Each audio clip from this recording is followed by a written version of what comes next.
जगदी गौरचन्द्राय राधिकावेततालये कृष्णाय कृष्णभक्ताय तद्भक्ताय नमो नमः। वाञ्छकल्पतरुभ्यश्च कृपासिन्धुभ्येव च पतितानां पावनेभ्यो वैष्णवेभ्यो नमो नमः। अज्ञानतिमिरान्धस्य ज्ञानाञ्जनशलाकया चक्षुरुन्मीलितं येन तस्मै श्रीगुरवे नमः। आनन्दलीलामय विग्रहाय हेमावदिव्योत्सविसुन्दराय तस्मै महाप्रेमरसप्रदाय चैतन्यचन्द्राय नमो नमस्ते। नित्यानन्दमहं वन्दे कर्णेलम्बितकुण्डलां चैतन्याकृतिरूपेण पवित्रीकृतभूतलं कस्तूरीतिलकं ललाटफलके वक्षस्थले कौस्तुभं नासाग्रे नवमौक्तिकं करतले वेणुकरिकङ्कणं सर्वाङ्गे हरिचन्दनं च कलयन् कण्ठी च मुक्तावली गोपस्त्री परिवेष्टित विजयते गोपालचूडामणिः। हे कृष्ण करुणा सिन्धु दीनबन्धो जगत्पते गोपेश गोपिकान्त राधाकान्त नमोस्तुते। नमो ब्रह्मण्यदेवाय गो ब्रह्मणहिताय च जगद्दिताय कृष्णाय गोविन्दाय नमो नमः। नवीनं हेमगौराङ्गीं पूर्णानन्दवतीं सतीं वृषभानुसुतं देवीं वन्दे राधां हरिप्रियं वन्दे नन्दव्रजसेनं पादरेणुमभिर्नशा यासं हरिकथोद्गीतं पुनाति भुवनत्रयं। नमः शिवाय शान्ताय कारणत्रयहेतवे निवेदयामि चात्मानं तं परमेश्वर। नमस्ते तं महादेव लोकानां गुरुमीश्वरम्। ॐ शामपूर्णकामानां कामपुरमरङ्गिपं सर्वमङ्गलमङ्गल्ये शिवे सर्वार्थसाधिके शरण्ये त्र्यम्बके गौरी नारायणि नमोस्तुते। मूकं करोति वाचालं पङ्गुं लङ्घयति गिरिं यत्कृपातमहं वन्दे परमानन्दमाधवं। शशिकनिभितचेतास्तद्बुधस्तन्नभाव पूजितरुचिरलीलाकृष्टसारस्तदीयं वतनत कृपया यस्तत्तदीपं पुराणं तमखिलवृजिनपनं वैशशूलं नतोऽस्मि। जयरूप सनातन भट्ट रघुनाथ शिव गोपाल भट्ट दास रघुनाथ এই ছয় গোসাইয়ের করি চরণ বন্দন যাবৈতে বিঘ্ননা সবিষ্ট পুরাণ। নারায়ণং নমস্কৃত্য নরং চৈব নরোত্তমং দেবীং সরস্বতীং ব্যাসং ততো জয়মুদীর। শ্রী দামোদর শ্রী দামোদর নমামি শারং लसत्कुण्डलं गोकुले व्रजमानं यशोदावे अलफलात्थपमानं परमृष्टमतं ततो दुष्टगोपा नुदान्तं मुहुर्नेत्रजुगं मृगान्तं परमजुगमेनुशतं सुमेतं मुहुशासुकां प्रतिरेतं कण्ठ सीतदैवदामोदरं भूतिवादं इति विश्वलीलाभिरानन्दकुण्डे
হরি বল হরি বল হরি বল বন্ধ হয়ে গেল হরি বল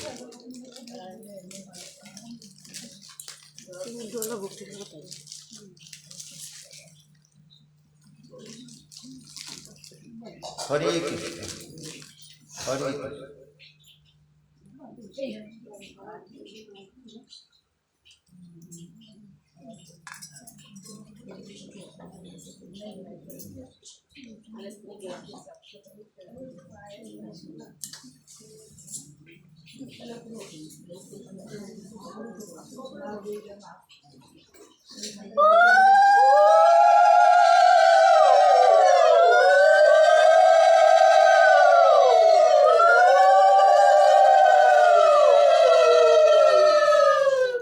আজ আশ্বিন মাসের শুক্লপক্ষের একাদশী রমা একাদশী। আমরা একটু একাদশী সম্বন্ধে শ্রবণ করি, তারপর ভাগবতের কথা শ্রবণ করি। একাদশী হচ্ছে ভগবানের অত্যন্ত যতই বলি অত্যন্ত প্রিয়তমা তিথি। যত ব্রত আছে তার মধ্যে একাদশী ব্রত করলে ভগবান অত্যন্ত সন্তুষ্ট হন। একাদশী আবির্ভাবটা ভগবান আর অসুরেরা স্বর্গ আক্রমণ করে। ইন্দ্র পারছে না, ভগবান নিদ্রা অবস্থাতে তার দেহ থেকে জ্যোতি বেরিয়ে গেল, গিয়ে কিনা একটা সুন্দর নারী মূর্তি ধারণ করল। কি করবে? তিনি বুঝতে পারলেন ভগবান কি জন্য সৃষ্টি করেছেন। তিনি তখন স্বর্গে চলে গেলেন, অসুরদের সঙ্গে যুদ্ধ করে অসুরদের পরাজিত করে তিনি ফিরে এসে ভগবানের চরণে এসে চুপ করে বসে আছে। ভগবান তখনও নিদ্রা। ভগবান নিদ্রা থেকে উঠলেন, জানে তিনি কিছু জানেন না, তুমি কি সব জিজ্ঞাসা করে এত সন্তুষ্ট হলেন তার কথা। ভগবান তার নাম দিলেন একাদশী। বলে বললেন তুমি তিথির মধ্যে একটা তিথি হয়ে থাকো, এবং এই তিথিতে যে আমার ব্রত বলতে কি এই দিনকে অন্ন সেবা করা উচিত নয়। অন্ন বলতে শুধু ধান থেকে যে চালটা তৈরি হয় সেটাই অন্ন নয়, গমটাকেও অন্ন নয়, জবটাকেও অন্ন নয়। এসবের মধ্যে দিয়েই কিন্তু জীবাত্মা প্রবেশ করে। বলছে আজকের দিনে এইগুলো সেবা করলে খেলে বলছে প্রচুর পাপ আমরা গ্রহণ করব, এর মধ্যে পাপ প্রবেশ করে যায় প্রচুর। এগুলো বিশ্বাস করতে হবে, যদি কেউ বলে দেখি দেখানো যাবে এগুলো। আবার এই দিন মানে আজকের দিনে যদি এগুলো না গ্রহণ করি তাহলে যত পুণ্য হবে সেই রকম পুণ্য বলছে অন্যান্য মানে সারা জীবনেও আমরা গ্রহণ করতে পারবো না। এইভাবে বলছেন যে এই জন্য বলছেন আজকের দিনে অন্তত বলছে তুমি ভগবত ভজন করো, গুরুর আশ্রয় হোক না হোক, বলে ছোট থেকে বড় সকলেরই একাদশী করা উচিত।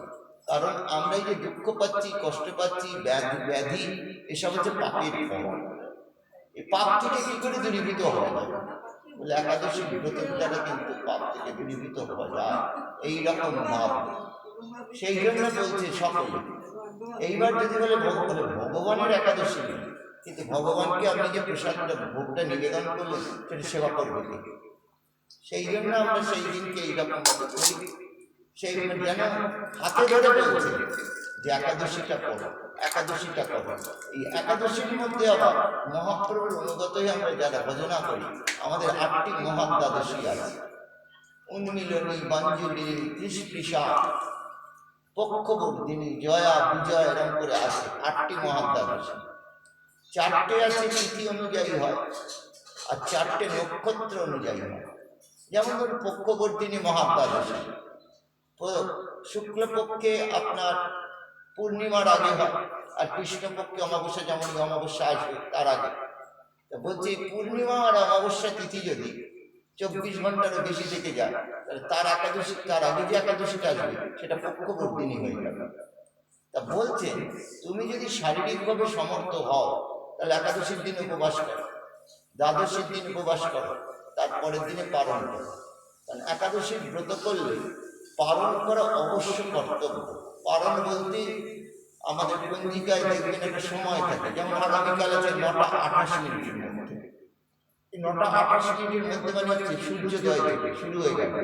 অনেকে মনে করছে 9:28 করতে হবে, 9:28 না, সূর্যোদয় থেকে শুরু হয়ে যাবে। ভগবানের প্রসাদ গ্রহণ করে ব্রতটাকে ভঙ্গ করতে হবে, না হলে একাদশীর ব্রতটা কি হবে? ব্যর্থ হয়ে যাবে।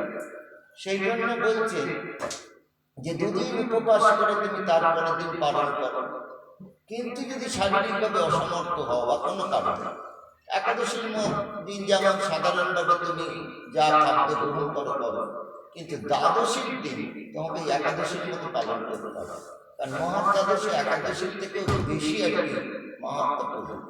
সেই জন্য বলছে সেই মহাদ্বাদশীগুলো তুমি পালন করো এইরকম ভাবে করলে তোমার সমস্ত পাপ নষ্ট হয়ে যাবে এবং ভগবানের অত্যন্ত কৃপা এসে তোমাকে উদ্ধার করে নিয়ে চলে যাবে। সেই জন্য আমাদের সব ব্রতের মধ্যে একাদশী ব্রতটা করবার খুবই আমরা চেষ্টা করি এইরকম ভাবে। এইবার ধরুন শারীরিকভাবে যদি সত্যি অসমর্থ, সত্যি যদি অসমর্থ, সেখানে না করলে ভগবান ছাড় আছে। কিন্তু শারীরিকভাবে যদি আমি সুস্থ থাকি তাহলে কিন্তু করা উচিত একাদশী। সেই একাদশীর আবার একটি নাম আছে। সেই রকম আজকের যে একাদশী তার নাম হচ্ছে রমা একাদশী।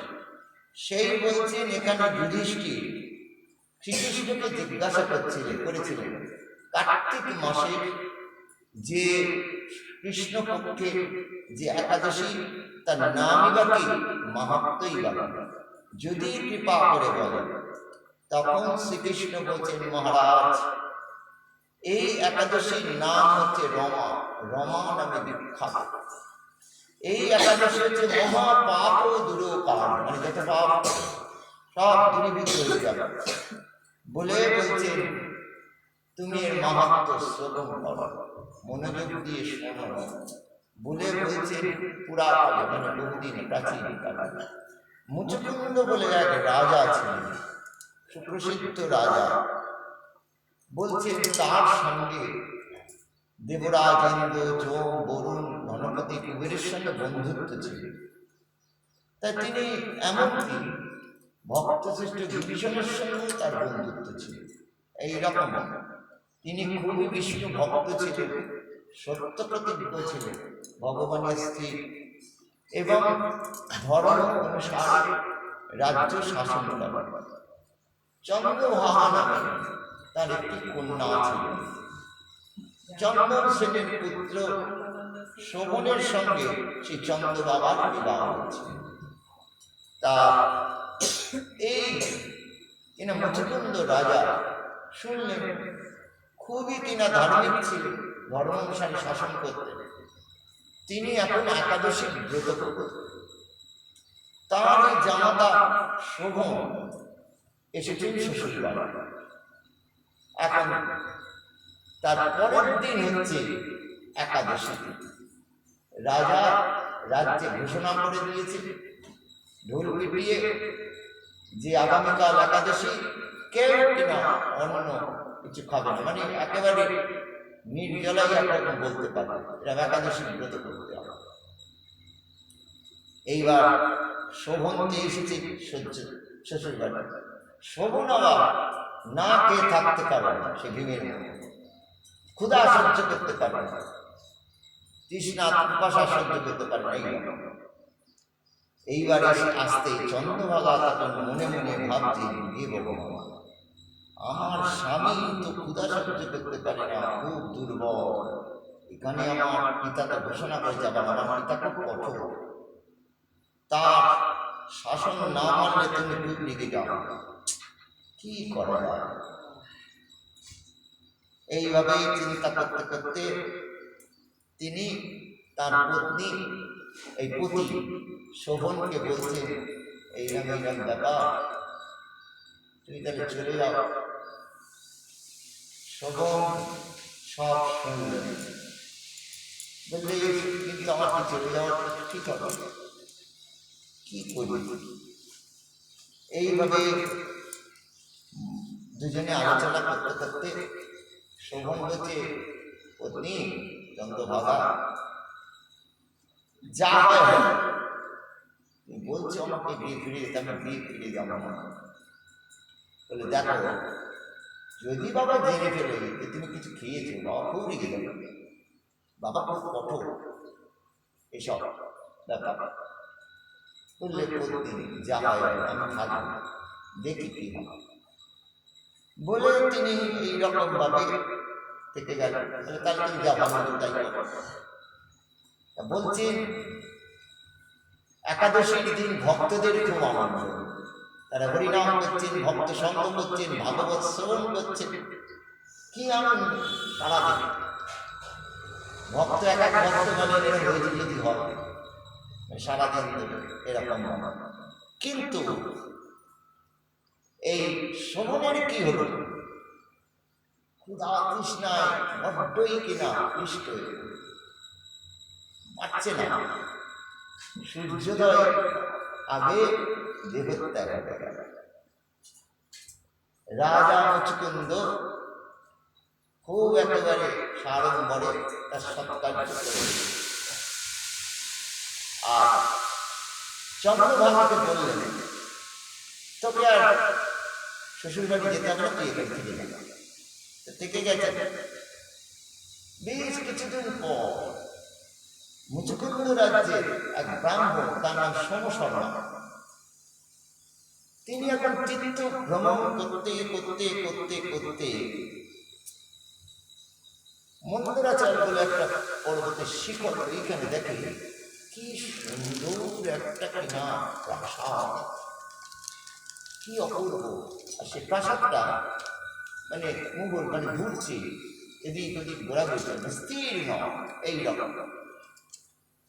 সে আর থাকতে না পেরে, কৌতূহল করতে না পেরে আস্তে আস্তে গেছে, গিয়ে বলছি এটা কার এইরকম প্রাসাদ, কি পরি সব দেখছেন, সে অপ্সরা নাকি এরকম সুন্দরী সব রমণী এসব রয়েছে। তিনি আস্তে আস্তে এখন প্রবেশ করেছে, আর এখানকার যারা আসেন দিতে ব্রাহ্মণ এরকম বাবা প্রবেশ করে আস্তে আস্তে সব দর্শন করতে করতে করতে করতে দেখি কি আমি কাকে দেখছি, মনে হচ্ছে যে আমাদের রাজার জামাতা শোভন মনে হচ্ছে। হ্যাঁ তো শোভন। তখন শোভনকে বলছি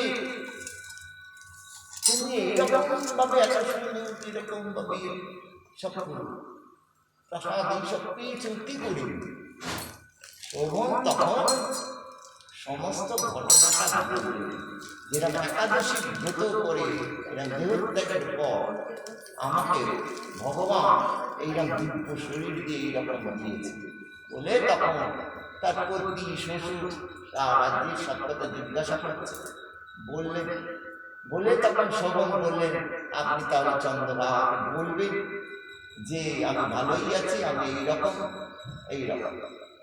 সমস্যা না বিস্মিত এবং এত আনন্দ পেলেন, আর কোনোদিন না গিয়ে তাদের রাজ্যে ফিরে এসে তখন চন্দ্রভাবাকে গিয়ে বলছেন জানো তো আমি তোমার স্বামীর সঙ্গে দেখা করে দেব। চন্দ্রভাবা তো অবাক, বিস্মিত, বলে হ্যাঁ প্রথমে তো বিশ্বাস করেন, কে বিশ্বাস করবে, সে মারা গেছে, সে কোথায় চলে গেছে, আর এখন জীবন তো সে দেখা করবে। বলে শোনো শুধু দেখা না, সে কি সুন্দর তার প্রাসাদ, দিব্য প্রাসাদ, সে কি এরকম সেটা আবার চলাচল করে, স্থির নয়। চন্দ্রভাবা শুনে বললেন আমি যাব, আর সেখানে যাওয়া কি সোজা কথা। তখনই সমসারবাদ করলেন কি চন্দ্রভাবাকে নিয়ে মন্দার পর্বতে বামদেবের আশ্রম আছে, ঋষি বামদেব, তার কাছে নিয়ে গেলেন। নিয়ে গিয়ে বললেন আপনি কৃপা করতে পারেন নাকি যাতে ওর স্বামীর সঙ্গে দেখা করতে পারি। বামদেব তখন তাদের তো সিদ্ধাই আছে, সেই সিদ্ধা কাজে লাগিয়ে চন্দ্রভাগার দিব্য শরীর করে এবং চন্দ্রবাবা বলছেন সমশর্মাকে আমি এতদিন ধরে একাদশী ব্রত করছি, ভগবানের ভক্ত, আমি তো অন্য কোনো পুরুষের দিকে মন্ত্রণ দিইনি, নিশ্চয়ই আমি সতী সাধনা, তা আমার এই কিনা ব্রতে আমি ওই প্রাসাদকে রাজ্যকে আমি স্থির করে দেব, আর প্রলয় কাল অবধি যাতে থাকে আমি সেই বলে বামদেবকে প্রণাম করে আপনি কৃপা করুন আমি যেতে পারি বলে তিনি চলে গেলেন। সেইখানে গেতেই শোভনদেবের কাছে যেতে শোভন তো খুব অবাক, তুমি কে লিখ করে ভাবেন, আমি মরে যাইনি, আমার মৃত্যু টিত্যু হয়নি, আমি এইভাবে তোমার কাছে এলাম।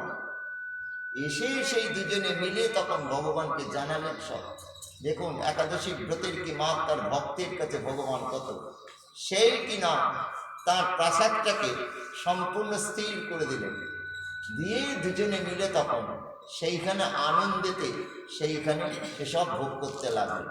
সেই জন্য বলছে এই একাদশীর এইরম মাহাত্ম্য, এরম সমস্ত পাপ দূরীভূত হয়ে যায়।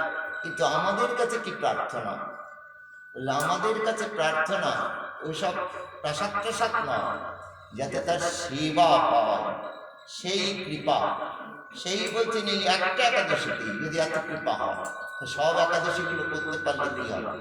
এবং অনেকে বলেন বড় একাদশী ছোট একাদশী, বলে ছোট বড় বলে কোনো একাদশী নেই, সব একাদশী সমান আমাদের কাছে, এবং কেন বলাই আছে সব একাদশী ব্রত করলেই সমান।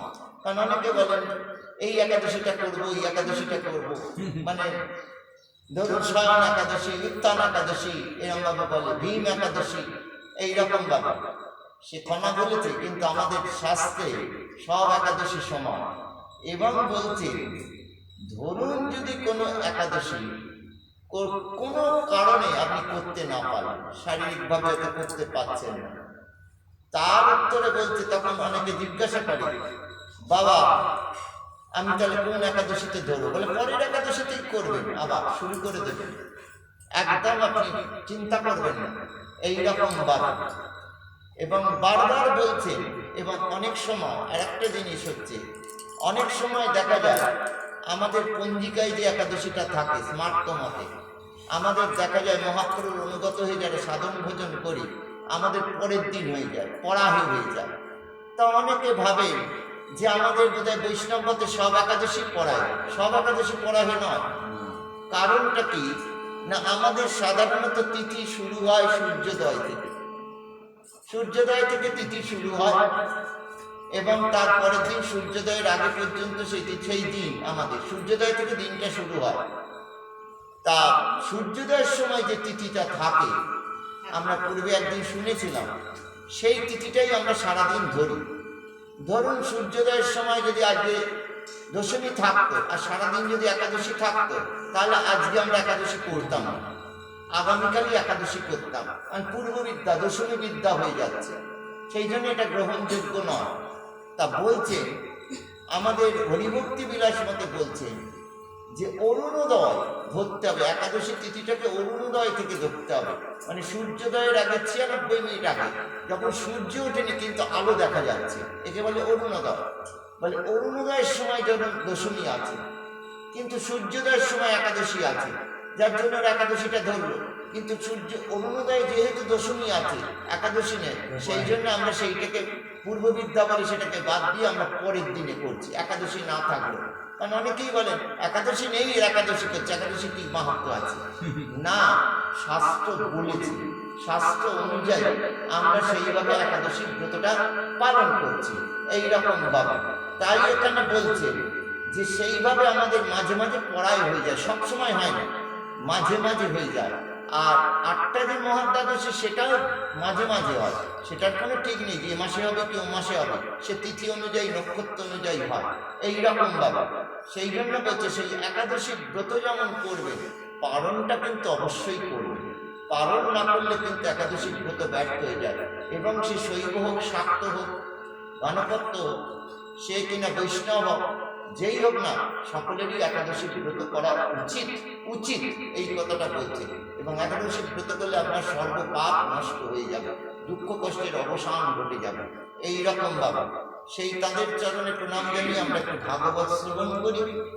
আমরা গতদিন শ্রবণ করেছিলাম যে ভগবান বন্ধন হলেন,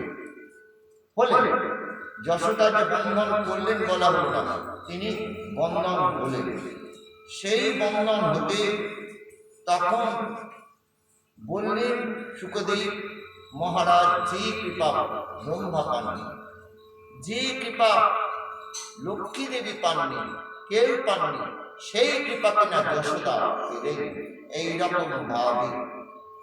সেই বলছেন এইভাবে বন্ধন হয়ে ভগবানের ভগবত্তাই তার বাড়ির সামনে যে যমক অর্জুন বৃক্ষ রয়েছে, একটা শিকড় থেকে দুটো গাছ, সেইটা দেখে তার মনে পড়ে গেল এ তো নলকুবর মণিগ্রীব কুবেরের 2 পুত্র, দেবর্ষি নারদের অভিশাপে এরা তো বৃক্ষ হয়ে আছে।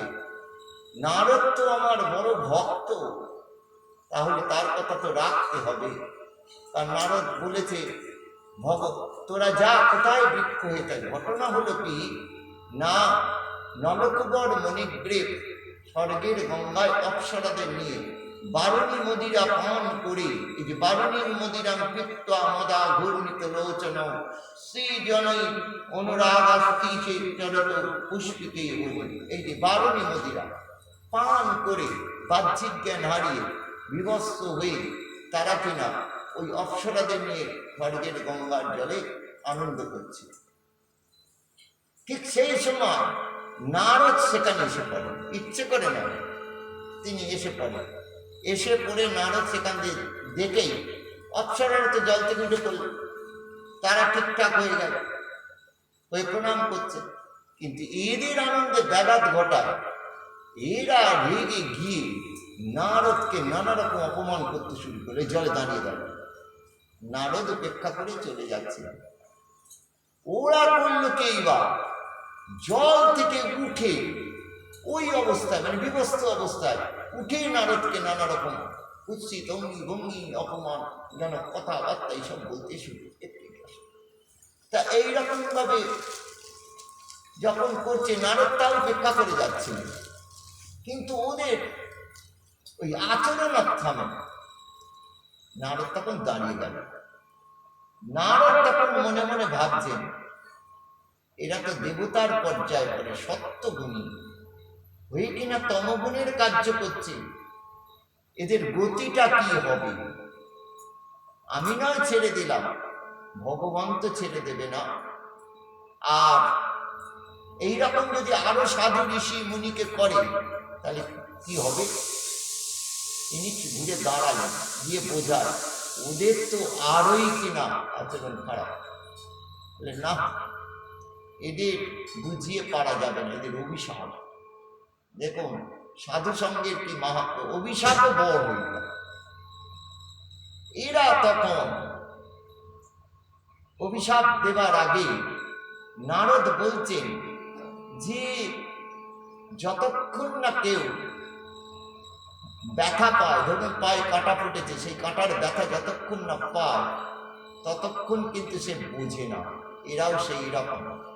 বলতে গিয়ে নারদ বলছেন যে এরা তো ঐশ্বর্যের গর্বে এত গর্বিত, কুবেরের পুত্র তো, এদের প্রচুর বৃত্ত, এদের সব কেড়ে নেওয়াই ভালো।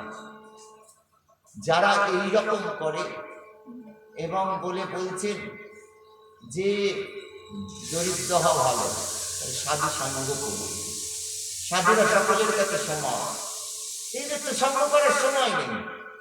আর বিশেষ করে রজগুণ যদি খুব বৃদ্ধি পায়, যারা খুব ভোগী হয়, তারা মনে করে আমরা খুব পুণ্যবান, এরা হরিনাম করছে, এসব করছে, এদের পাপ আছে। আমি কত ভোগ করছি না, কত ভোগের বস্তু, আমি কত দান দান করছি, এইরকম আমাকে ভগবান বলছে। কিন্তু এরাই সব দিন, এরা সাধু সঙ্গ করবে, কারণ এরা ভগবানের নাম করে না। সেই জন্য বলছেন এদেরকে দরিদ্র করে দেয় ভালো, এদের সব নিয়ে। আর শাস্ত্রও বলছেন ভগবান যখন কৃপা করতে শুরু করেন, তা সে হরণ করতে শুরু করেন। এইরকম ভাবে, যাই হোক, এইরকম ভাবে নারদ বলতে বলতে বললেন তোরা বৃক্ষ হয়ে যা, বৃক্ষের মতো কার্য করছিস, তোরা বৃক্ষ হয়ে যা। এই কথা বলতেই তখন তো তারা বুঝতে পেরেছে খুব ভুল করে ফেলেছি, খুব অন্যায় করে ফেলেছি। তখন তারা দৌড়তে দৌড়তে গিয়ে নারদের পায়ে পড়েছে। অন্যায় হয়ে গেছে, অপরাধ হয়ে গেছে। দেখবেন বৃক্ষ তো শ্মশানেও হয়, অনেক জায়গায় হয়, কিন্তু দেখো আর শ্রীকৃষ্ণ যে গোকুলে ওইখানে এসে লীলা করবেন, দেখুন এরা দেখতে পান। নারদ বলেন তোরা যা ভারতবর্ষে গোকুলেতে, এইখানে তোরা বৃক্ষ হয়ে থাক আর জাতি স্মর। অর্থাৎ মনে থাকবে কেন বৃক্ষ হই, বলে কেন অনুতাপ আসবে, বলে শাস্তি দিল, অনুতাপ যদি না আসে শাস্তি দিয়ে লাভ হবে, অনুতাপ আসবে যে আমরা এই অপরাধটা করেছি, যার ফলে বৃক্ষ হয়েছে, তার ফলে হরিনাম করবে। ভগবান ওইখানে আসবেন, তার স্পর্শে তারা উদ্ধার হয়ে যাবে। আর সত্যি সত্যি বৃক্ষের সামনে বাড়ি হয়েছে নন্দমানব।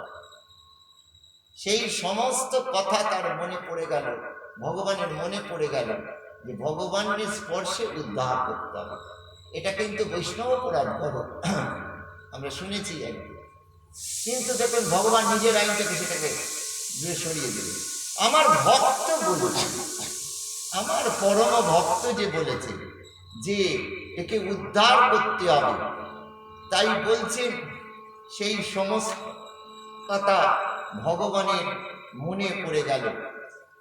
আর নারদও তাদেরকে এইভাবে অভিশাপ দিয়ে বদ্রিকাশ্রমের ওদিকে চলে গেল। এইরকম ভাবে মনে পড়তে ভগবান তখন উদুকলটাকে নিয়ে আস্তে আস্তে টানছে, আর সকাদের বলছে ঠেল ঠেল ঠেল, যেন কি মজা পাচ্ছে। এইভাবে যেতে যেতে আস্তে আস্তে কি হলো, উদুকলটাকে নিয়ে ভগবান শ্রীকৃষ্ণচন্দ্র বৃক্ষ দুটির মাঝখান দিয়ে হাঁটতে শুরু করলেন। ইত্যন্তেরানুজ্জন কৃষ্ণস্থ জমার যত আত্মনির্বিশ্ব মাত্রেন তীর্যগত উদুকল। এখন সেটা গিয়ে হলো কি, আস্তে আস্তে উদুকলটা ওখানে আটকে গিয়ে বেঁকে গেল, তীর্যক এরম এরম ঘুরে গেল, সোজা না থেকে এরম ঘুরে গেল। শ্রীকৃষ্ণ যেন এমন বাচ্চা ছেলের মতো করছেন, যেন বুঝতে পারছেন না। ছেলেদের ভিতরে একটা ঠেল না, বাকি ঠেললে উঠেছে দুপিঠে আসবে। ভগবান এইভাবে টানাটানি করতে করতে যোগমায়াকে স্মরণ করতে করতে হলো কি, সেই বৃক্ষ দুটো হুড় করে একেবারে সমূলে উৎপাটিত হয়ে পড়ে গেল, সমূলে উৎপাটিত হয়ে পড়ল। এমন ভাবে পড়লো গাছ দুটো, কৃষ্ণের গায়ে একটা আঁচল লাগলো না, বা কোনো সখার গায়ে কোনো আঘাত লাগলো না, কিন্তু ভীষণ আওয়াজ হলো। ভগবান যোগমায়াকে স্মরণ করে যোগমায়ের দ্বারা সেই কিনা গোকুলে সেই আওয়াজের এতটুকু কেউ পেল না, শব্দ এতটুকু কাটা প্রবেশ করল না। চিন্তা করবে, কিন্তু কোথায় গোবর্ধন, সেইখানে নন্দ মহারাজ থেকে আরম্ভ করে সবাই শুনতে পেলেন কি বিশাল বৃক্ষপতনের আওয়াজ। রে বাবা, কার্তিক মাস, মাটি শুকনো, এখন বৃক্ষপতন কি করে হয়? তাহলে গোপালের কিছু হলো না তো? নিশ্চয়ই গোপালের কিছু হয়েছে। নন্দ মহারাজ না সবাই তাড়াতাড়ি চলো, মানে বাবাকে জানালেন, বাবা আমার বড় বিপদ, ভগবানের বিপদ, তুমি তাড়াতাড়ি এসো, আমাকে উদ্ধার করো। এইরকম ভাব। সেই বললে সমূলে উৎপাটিত বললেন কেন? ভগবান যাকে উদ্ধার করেন তখন তার সব পাপ মুক্ত করে দিয়ে নিয়ে যান, একবারে কাঁটি সোটা। সেই জন্য সমূলে উৎপাটিত হয়েছে। যেই উৎপাটিত হয়ে পড়ল, সঙ্গে সঙ্গে দেখা গেল সেই বৃক্ষ থেকে কি সুন্দর দুটি বালক বেরিয়ে এলো, ফুটফুটে বালক। এই নলকুবর মনে বেরিয়ে এসে দেখুন ভগবান বন্ধন, নিজে বন্ধন হয়ে মুক্ত করছে। সেই নলকুবর মণিগ্রীব দামোদরকে প্রণাম করল। এখন দামোদর প্রণাম করল, করে প্রদক্ষিণ করল, করে প্রণাম করে বলছেন, কৃষ্ণ কৃষ্ণ মহাযোগী সমাদ্য পুরুষ পর বক্তম অব্যক্তম বিশ্বম রূপন্তে ব্রাহ্মণা বিদুহু। বলে হে কৃষ্ণ মহাযোগী, মানে তোমার মতো সিদ্ধাই বিভূতি কার আছে? অঘটন ঘটন ঘটিয়েছি, যা ঘটবার নয় তা মুহূর্তের মধ্যে ঘটিয়ে দিতে পারে। করতুম অকর্তুম অন্যতা করতুম সমর্থ, সব তিনি পারেন। সেই জন্য বলছেন তোমার মতো যোগী, তোমার মতো কি আছে? তাই যে হে মহাযোগী, তা বলছেন তং আদ্য পরম, আপনি হচ্ছেন আদি পুরুষ, আপনার আদি কেউ নেই, সমান কেউ নেই। এই যেটা দেখা যাচ্ছে, যেটা দেখা যাচ্ছে না, সবই কিন্তু আপনি। দেখুন কত তাদের জ্ঞান ঘটেছে, সাধুসঙ্গের কি মাহাত্ম, নামের কি মাহাত্ম, এইরকম ভাবে। এবং বলছেন এই যে চতুর্শন, সনক সনাতন, এই যে সব আছে চতুর্শন, এটা সবই তো আপনারই সৃষ্টি, ব্রহ্মা করলেও আপনার দ্বারা।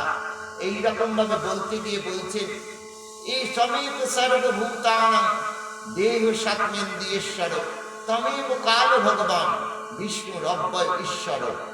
বলছেন একতম সর্বভূতানাং দেহ সান্দেন্দ্রিশ্বর, বললে এক আপনি সকলের মধ্যে আছে। মানে এখানে পিঁপড়ে থেকে আরম্ভ করে পশু পক্ষী সকলের হৃদয় পরমাত্মার রূপে আছেন।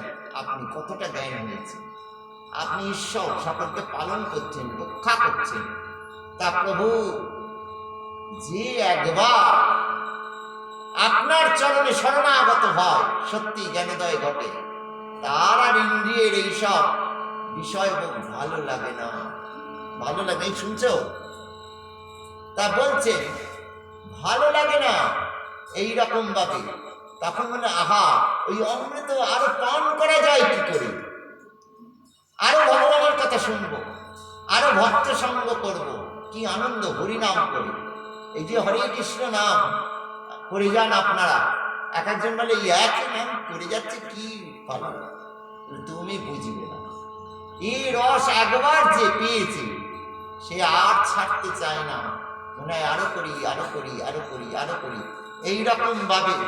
সেই জন্য বলছেন প্রভু আপনি তো সব অন্তর্যামী, বলেন সব কিছু আপনি, সেই প্রভু আপনাকে আমি পেয়েছি, আপনি কৃপা করুন, দয়া করুন প্রভু, করুণা করুন। অনেক অন্যায় করেছি, নারদের কাছে অপরাধ করেছি, ভগবান দাঁড়িয়ে দাঁড়িয়ে শুনছেন। সখারা কথাগুলো শুনতে পাচ্ছেন না, খালি ওরা কি বলছে, মুখটা নড়ছে, মাথা হাত পা নাড়ছে, ভগবান মানে তাদের গোপালও নাড়ছে, এইটুকু দেখতে পাচ্ছে না, কিন্তু শুনতে কিছু পাচ্ছেন না। ওরা কি বলছে ইচ্ছে করেই শোনাচ্ছেন না ভগবান।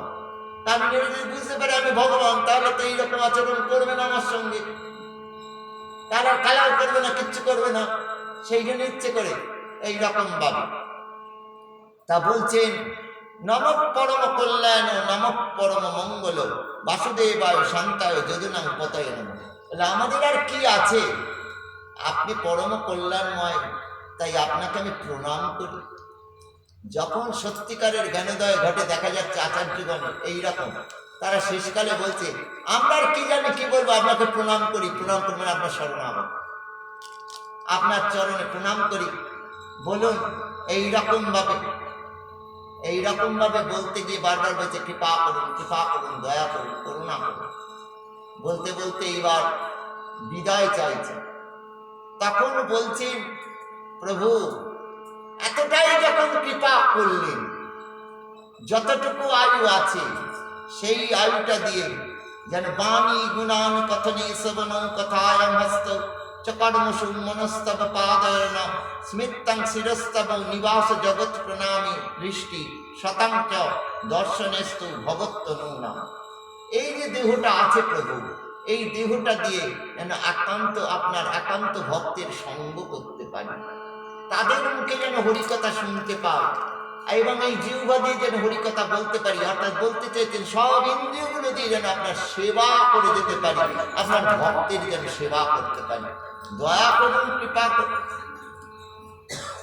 সুখদেব বলছে ইতি সংকীর্তত্যাং ভগবান গোকুলেশ্বর নাম চলুখলে দান না চলুখলে বদ্ধ প্রভূষণ আহ গুজ্জক।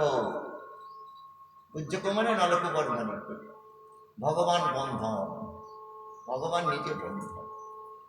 বলে যখন এইভাবে সংকীর্তিত এইভাবে বললেন, বারবার বলছে ভগবান। কেন বলছেন? বলছে আমি কোনো প্রাকৃত বালকের কথা বলছি না, ভগবানের কথা বলছি। ভগবানের লীলা যত কালে প্রবেশ করে তত ভেতরটা শুদ্ধ হয়ে যায়, পবিত্র হয়ে যায়। তাই সেই গোকুলেশ্বর, দামোদর বলে এখন বলে গোকুলেশ্বর, মানে গোকুলের ঈশ্বর সেই ভগবান তখন বন্ধন অবস্থায় হাসতে হাসতে বলছেন জ্ঞাতম মম পুরৈবে তৎ দিশিতাৎ করুত মানা। বললে আমি সব জানি। শোনো শোনো শোনো, দেবর্ষি নারদের কৃপায় তোমাদের সব হয়ে গেছে, চিন্তা করুন ভক্তের সঙ্গের কি প্রভাব, ভক্তের কৃপায় কি না হয়। আমার খালি দরকার ছিল তোমাদের বিক্ষিপ্ত মোচন করা, আমি করে দিয়েছি, আর সব হয়ে গেছে, মানে দেব। সেই জন্য বলছে ভক্ত যদি একবার ভগবানকে বলে প্রভু তুমি একে দয়া করো, কৃপা করো, আপনি নিশ্চিন্ত। সেই জন্য আমরা গুরুচরণ আশ্রয় করে গুরুদেব আপনি দয়া করুন না, কৃপা করুন না, করুণা করুন না। দেখুন জগাই মাদাই নিত্যানন্দ প্রভুর কাছে এইরকম অপরাধ করবে, জগাই মাদাইয়ের জন্যে মহাপ্রভু শাস্তি দিতে চাইলেন জগাই মাদাইকে, আর নিত্যানন্দ প্রভু বলেন প্রভু তুমি ক্ষমা করো, দয়া করো, কৃপা করো, তুমি শাস্তি দিও না, চক্রকে কেন আহ্বান করছো। নিত্যানন্দ প্রভু আর কিনা হরিদাসকে মহাপ্রভু বললেন বাড়িতে নয়, বাড়িতে নয়, রাস্তায় যাও, হরিনাম করো। তারা রাস্তায় দিয়ে হরিনাম করে। একদিন এখন হরিনাম করতে করতে যাচ্ছে না, লোকে বলছে ওদিকে যাবেন না, ওদিকে জগাই মাদাই যাচ্ছে। নিত্যানন্দ প্রভু শুনলেন না, চলেছে। মাদাই ওখান থেকে চেঁচাচ্ছে, কে রে, থামা, নাম থামা। জয় চুপ কর না, যাচ্ছে বলে না, আমার এলাকায় নাম করবে। হরিদাস ভয় পেয়ে দাঁড়িয়ে গেছে। কি করবেন, হরিদাসের জন্য নিত্যানন্দ ফিরে এলেন। তার পরের দিন সকালবেলায় এইবার বেরোচ্ছে হরিদাস নিত্যানন্দ প্রভুকে বলছে, মনে হচ্ছে তুমি আজ ওই দিকেই যাবে, তোমার মুখ দেখে মনে হচ্ছে। বলে হ্যাঁ, যাবো তো ওই দিকে। তাহলে আমি যাচ্ছি না। মানে না যাও না যাও, আমি একাই যাবো। সেই যাচ্ছে, লোকে বারণ করছে, তা সত্ত্বেও যাচ্ছে। কারণ উনি এসেছেনই তো সকলকে উদ্ধার করতে। অক্রোধ পরমানন্দ নিত্যানন্দ রাম, যার ক্রোধ নেই। যেতে যেতে এই মাথায় চিৎকার শুরু করেছে, কে রে, কে নাম করতে, থামা। জগাই বলছে, ছাড় না, আমাদের কি আসে যা। বলে না, আমি বলেছি যখন ওকে থামতে হবে। তা শুনছেন না তো, এগিয়ে যাচ্ছে। সামনে একটা মা হাঁড়ির টুকরো ছিল মাটি, সেটাকে ছুঁড়ে দিল। ছুঁড়ে এমন ভাবে দিলেন, কপালে লাগলো আবার কেটে রক্ত বেরোচ্ছে। মহাপ্রভুর কাছে কি করে খবরটা চলে এসছে? ভগবানের কাছে অপরাধ করলে, অন্যায় করলে ভগবান ক্ষমা করে, ভক্তের কাছে করলে ভগবান ক্ষমা করেন। মহাপ্রভুর দুঃশ্বাসে দৌড়তে যাচ্ছেন, সত্যি কিনা দেখবার নিজে চোখকে গিয়ে দেখেন সত্যি রক্ত ঝরছে। তখন মা চক্র চক্র করে আহ্বান করছে। নিত্যানন্দ প্রভু বলছে, প্রভু চক্র কি হবে, আপনি শান্ত হন। কিছুতেই শান্ত হন। বলে তুমি এরম বলছি যে তুমি তো প্রতিজ্ঞা নিয়ে এসছো, কোনো অস্ত্র ধারণ করবে না, তাহলে তুমি শান্ত। তখন তিনি শান্ত হলেন। এদিকে জগাই মাদাইয়া তো অনেকক্ষণ ধরে মহাপ্রভুকে দর্শন করছেন। কৃষ্ণ প্রেম হয় যার দূরদর্শনে, আস্তে আস্তে তো মনটা শুদ্ধ হতে শুরু করেছে। তখন এইবার আস্তে আস্তে সাহায্য করে দাঁড়াচ্ছে। দেখুন নিত্যানন্দ প্রভু তখন, জগাই বলছে অন্যায় হয়ে গেছে, দেখুন এইবার তার মদের ভেসে ছুটে গেছে। জগাই মাদাই কিন্তু ব্রাহ্মণ সন্তান, তারা ছোট থেকেই পাষাণে এই চণ্ডালের মতো কাজ করতেন বলে বাড়ি থেকে তাকে বাদ দিয়ে তাড়িয়ে দিয়েছে। তার বাড়ির সবাই কিন্তু মানে ভালো ব্রাহ্মণ বংশের, শুধু না ব্রাহ্মণের আচরণ করে, ওরা করে না বলে চণ্ডালের কাজ করে চালিয়ে, ওদের জন্য ভূক্ষেপ নেই, ওরা বই করত। কিন্তু দেখুন আজকে নিত্যানন্দ বলে, প্রভু দয়া করুন, ক্ষমা করুন, এটাই। তখন মহাপ্রভু নিতাইকে বলছেন, তুমি যখন বলছো আমার কৃষ্ণ বড় করুণাময় দয়াময়, ঠিক আছে, দয়া করুন। জগাই উদ্ধার হয়ে গেল, মাথায় উদ্ধার হয়। তখন জগাই বলছে, ও অন্যায় করলো, ওকে উদ্ধার করলো, আমার করবেন না, আমি তো কিছু করিনি। তখন আমার নিত্যানন্দ প্রভু মহাপ্রভুকে বলছে, জগাইকেও কি পাবো, সেই জগাই উদ্ধার। এইবার দুজনের এতটাই কিনা জ্ঞানোদয় করলো, বিবেক জেগে উঠলো। তখন নিত্যানন্দ প্রভুর চরণ ধরে বলছে, অনেক অন্যায় করেছি, অনেক পাপ করেছি, অনেক অপরাধ করেছি, তুই উদ্ধার হবো কি করে? তখন নিত্যানন্দ প্রভু ওই গঙ্গার ঘাটের সামনে, তো গঙ্গার ঘাটটা দেখতে হচ্ছে, এই ঘাটটা সর্বদা সবসময় পরিষ্কার পরিচ্ছন্ন করে রাখে। ব্রাহ্মণ বৈষ্ণব এখানে আসে, স্নান করে, সব করে, তাদের আশীর্বাদে তোরা উদ্ধার হয়ে যাবে বলে জগাই মাতাই উদ্ধার হয়ে গেল। নিত্যানন্দ প্রভু কৃপা, সেই জন্য বলছেন দেবর্ষি নারদের কৃপায় সব হয়ে গেছে, মানে বলেই দিলেন আর মুক্ত হয়ে গেছে। চিন্তা করুন, সেইভাবে উদ্ধার হয়ে গেল যখন। এইবার তারা আবার প্রণাম করলেন, প্রদক্ষিণ করলেন, করে আস্তে আস্তে উপরে উঠে চলে গেল তারা নিজের জায়গায়। এইবার তার পিতা নন্দ মহারাজ সবাই এবার দৌড়তে দৌড়তে আসছেন, নারায়ণ নারায়ণ ছেলের কি হয়েছে। আর দূর থেকে দেখছেন ছেলে এরকম বন্ধন আর বৃক্ষ দুটো পড়ে আছে, আর এরকম বাঁধা দেখে এরকম মুখালে আপনি দাঁড়িয়ে আছেন, যেন কৃষ্ণ বুঝতে পারছেন না কি করে বেরোবেন, কি করবেন না করবেন, বুঝতে পেরেছেন ভগবান লীলা।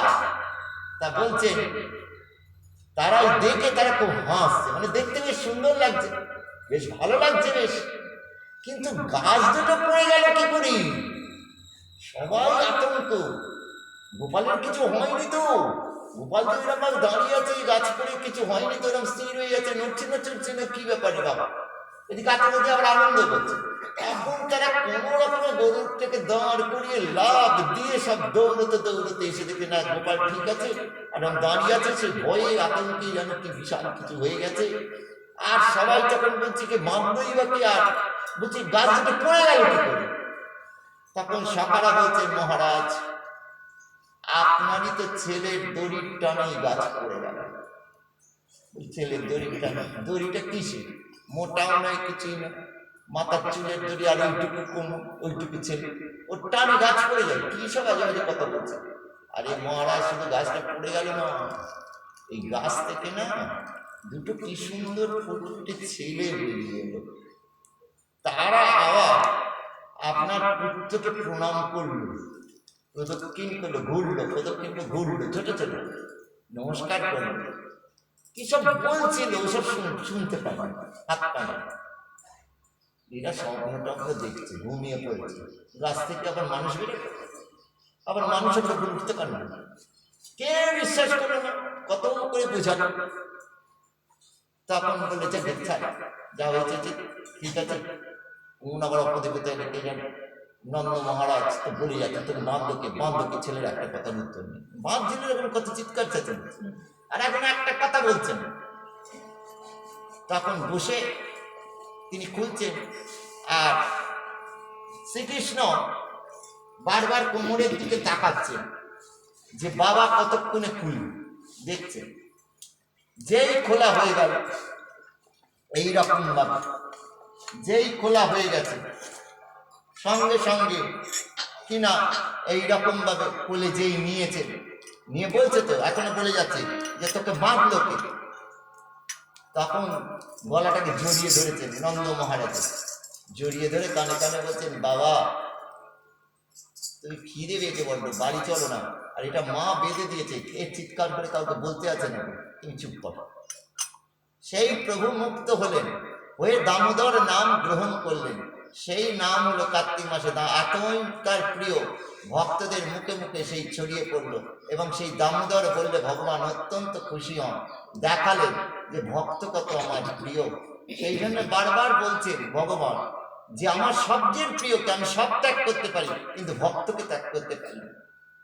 এবং শুধু তাই নয়, ভক্তের জন্য আমি সব করতে পারি। দেখুন, ভক্তের জন্যই রেমুনার গোপীনাথ ক্ষীর চুরি করেছিলেন মাধবেন। ভক্তের জন্যই তিনি বৃন্দাবন থেকে উড়িষ্যায় চলে এসেছিলেন সাক্ষী দিতে, সাক্ষী গোপাল, এরা অনেক ঘটনা। সেই জন্য বলছেন, ভক্তকে ছেড়ে আমি থাকতে পারি না, ভক্ত যেখানে ভগবান সেখানে। সেই জন্য দেখালেন যে দেখো, ভক্ত বলেছে তাই আমি করলাম, এবং দেখুন তাকে উদ্ধার করে দিয়ে আবার কিনা বন্ধন হয়ে দেখালেন আমি কত খুশি। ভগবান এতে আনন্দ পান, প্রীতির সহিত অনুরাগের সঙ্গে। আর এই যে যশোদা বলছে আমার ছেলে, নন্দ বলছে আমার ছেলে, ভগবান আরো খুশি। এইভাবে আমরা যাতে তাকে সেবা করতে পারি, পূজা নয়, আমাদের সব সেবা করতে পারি, এই প্রার্থনা জানিয়ে, সেই ভক্তি প্রার্থনা করি। এবং শেষের দিনে যেন আমরা হরিনাম করতে পারি। এবং আজকে যে একাদশী ব্রততে যেন আরো সাধু সঙ্গ, আরো ভক্ত সঙ্গ করতে পারি। এইভাবে আজ যেন একাদশীর ব্রতটা ঠিকভাবে করতে পারি, এই প্রার্থনা জানিয়ে, এবং এইভাবে হরিনাম করতে পারি জানিয়ে, তাঁর চরণে প্রণাম জানি, আপনাদের সকলের চরণে প্রণাম জানি। আজ এইখানে বিশ্রাম।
আপনাকে কর্তাটা দিয়ে এটা দাও আসলের বাড়িতে।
এই আশাতে বসে আছি রাধে এই আশাতে বসে আছি শুধু একবার দেখা দাও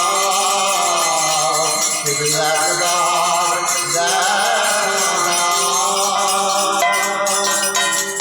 বৃন্দাবন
সবাইকে একবার ঘুরিয়ে ভিডিওটা বানিয়ে নাও। হুম?